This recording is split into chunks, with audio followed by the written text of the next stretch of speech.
अध्यात्म का मतलब सीधा होता है कि अपने आप को सुधारना। क्या सीधी सी बात। तो अब देखना है कि मैं बिगड़ा कहाँ कहाँ हूँ। क्या देखना ये है कि मैं बिगड़ा कहाँ कहाँ हूँ, ये आपको खोज करनी है। बात समझ गए कि मैं बिगड़ा कहाँ कहाँ हूँ, तभी आप अपने आप को सुधार पाओगे।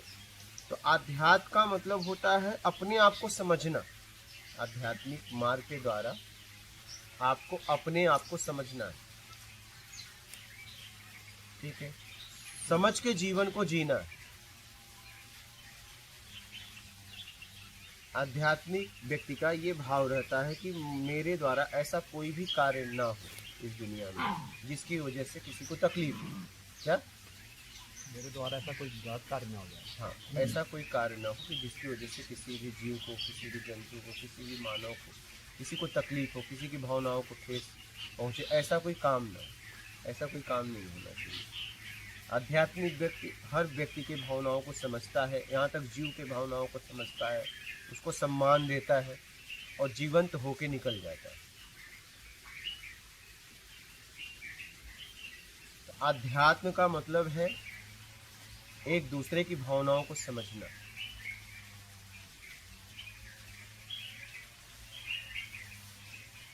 दूसरों के भाव को पढ़ लेना, समझना, पढ़ना नहीं, समझना। हाँ, बिना समझे नहीं बोलना, तुक्का नहीं मारना, समझना, बातचीत करके समझना। ऐसे ही नहीं तुक्का मार देना, नहीं, तब तो आप भटक जाओगे। हाँ, जरूरी नहीं कि बिना बातचीत का हम सामने वाले के बारे में जो निर्णय कर रहे हैं वही सही है। और निर्णय करने वाले हम होते कौन? पहले तो ये निर्णयपन को हटाना पड़ेगा। हम बेमतलब का निर्णय करते रहते हैं, ये अच्छा ये बुरा, तो तुम कौन? तुम कौन? अगर ये अच्छा ये बुरा तो तुम कौन? पूछो अपने आप से। आज तक आपने जीवन इसी में जिया होगा, कोई अच्छा कोई बुरा। आप कौन थे? क्योंकि आप तो दोनों में नहीं हो, तो फिर आप कौन हो? मैं भी किसी को अच्छा किसी को बुरा रहता है, मैं भी किसी को वो बात अलग है, वो छोड़ दो। आप किसके लिए अच्छे हो किसके लिए बुरा, वो छोड़ दो। आप जब कहते हो ये अच्छा ये बुरा, तो आप कौन?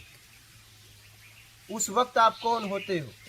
और ये निर्णय आपको देने का अधिकार किसने दिया?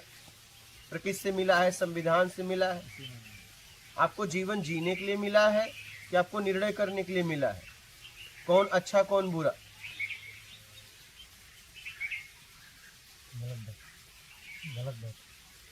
गलत बात है, लेकिन ज्यादातर हम इसी में फंसे हैं, इन्हीं गलत बातों में, जिससे हमारी बातचीत भी नहीं होती। वो जा भी रहा है या बैठा है सीट के सामने, बेमतलब का उसके बारे में निर्णय कर रहे हैं। नहीं, जिसको हम जानते नहीं उसका मजाक भी उड़ाते।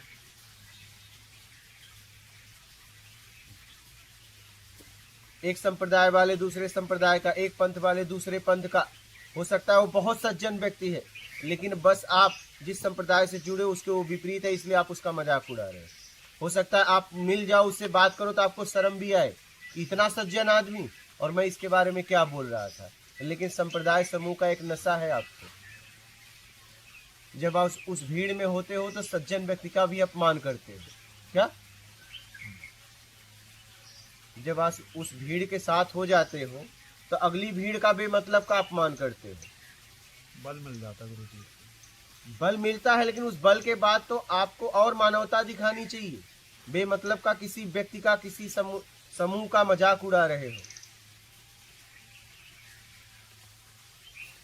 बल का सदुपयोग करो ना, अगर आपके पास ताकत है तो, चाहे वो धन का ताकत हो, चाहे समूह की ताकत हो, उसको लोगों की रक्षा में लगाओ ना। अगर आपको उपयोग ही करना है तो दीन दुखियों के लिए उपयोग करो ना अपनी ताकत का। इस समाज में मानवता का काम करो ना अपने समूह के साथ। समूह का मतलब यही है क्या? एक दूसरे को परेशान करना। इसीलिए समूह तैयार होता है क्या? समूह तो समाज में काम करता है ना, उस बल का सदुपयोग करो ना। ये बल ज्यादा दिन तक थोड़ी न रहेगा। चाहे वो शरीर का बल हो, चाहे वो धन का बल हो, चाहे वो ज्ञान का बल हो, चाहे आपका समूह का बल हो, ज्यादा दिन तक नहीं रहेगा।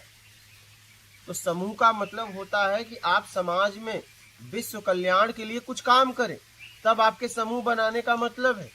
अगर एक समूह आपने ऐसा गठन किया और उस समूह के द्वारा आप कईयों को सता रहे हो, तो ऐसा समूह न हो तो ज्यादा ठीक है।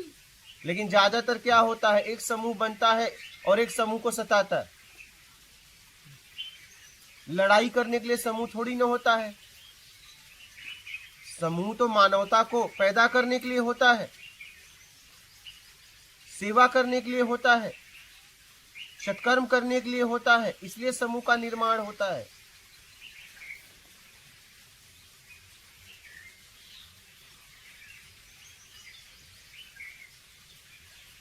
समूह इसलिए बनाई जाती है।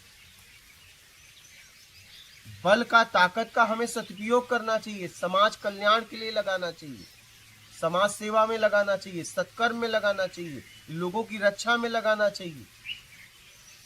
समाज हित के लिए अगर समूह काम कर रहा है तब उस समूह का मतलब है।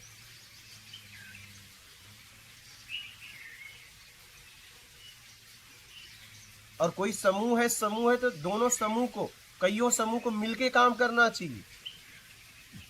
मानव कल्याण के लिए, जगत कल्याण के लिए, विश्व कल्याण के लिए मिलकर काम करना चाहिए हमें, आपको, तब समूह का मतलब है।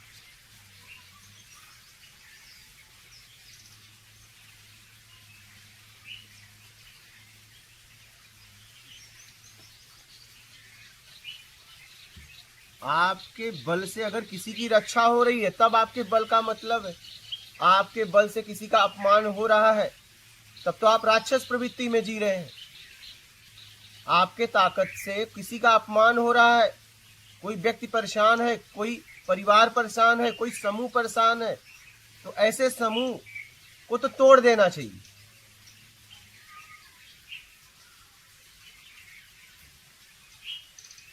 ताकत का उपयोग किसी की रक्षा में लगाना चाहिए, ताकत का उपयोग समाज की सेवा में लगाना चाहिए, तब आपके ताकत का, आपके बल का मतलब है।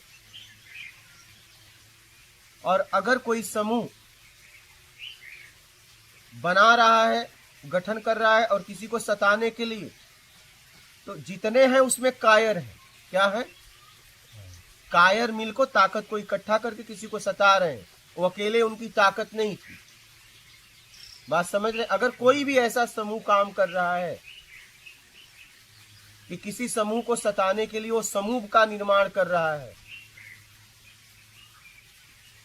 तो वो समूह के जितने लोग हैं वो कायर हैं, कमजोर हैं, उनका कोई व्यक्तिगत ताकत नहीं है, इसलिए उन्होंने समूह में वार किया। बात समझ रहे हैं? समूह का गठन, अपने बल का उपयोग कभी भी समाज सेवा में लगाएं, समाज कल्याण के लिए लगाएं, विश्व कल्याण के लिए लगाएं, अपनी आत्मरक्षा के लिए लगाएं। बात समझ रहे हैं? तब कोई मतलब है।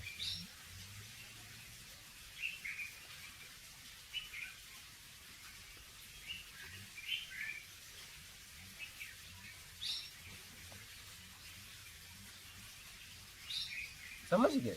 तब बल का मतलब है।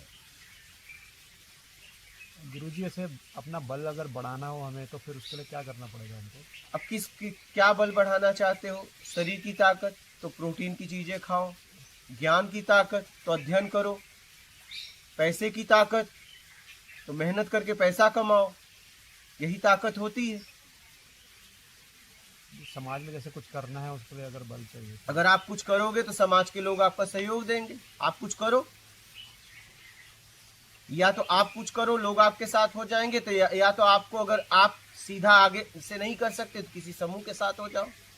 अब देख लो कौन सा समूह समाज में अच्छा काम कर रहा है, समाज हित के लिए काम कर रहा है। या तो सत्कर्म आप अकेले निकलो करने, सेवा अकेले निकलो, अगर नहीं करते तो किसी समूह में मिल जाओ, कि भाई मैं भी सत्कर्म करना चाहता हूँ, और देख लो वो समूह सत्कर्म का काम करता है कि नहीं, पूरी तरह जांच लो, क्योंकि आप अपनी ताकत वहां सौंपने जा रहे हो, चाहे धन की ताकत हो, चाहे शरीर की ताकत हो, चाहे ज्ञान की ताकत है। तो ताकत देने से पहले देख लो वो समूह समाज हित के लिए, विश्व कल्याण के लिए काम कर रहा है कि नहीं। कर रहा है तब अपनी ताकत दो, नहीं कर रहा है तो मत दो। आप बलवान उसे बनाइए जो समाज का सेवा कर रहा हो, समाज हित के लिए काम कर रहा, उसे आप बलवान बनाइए और जांच के आगे बढ़िए। समझ रहे हैं?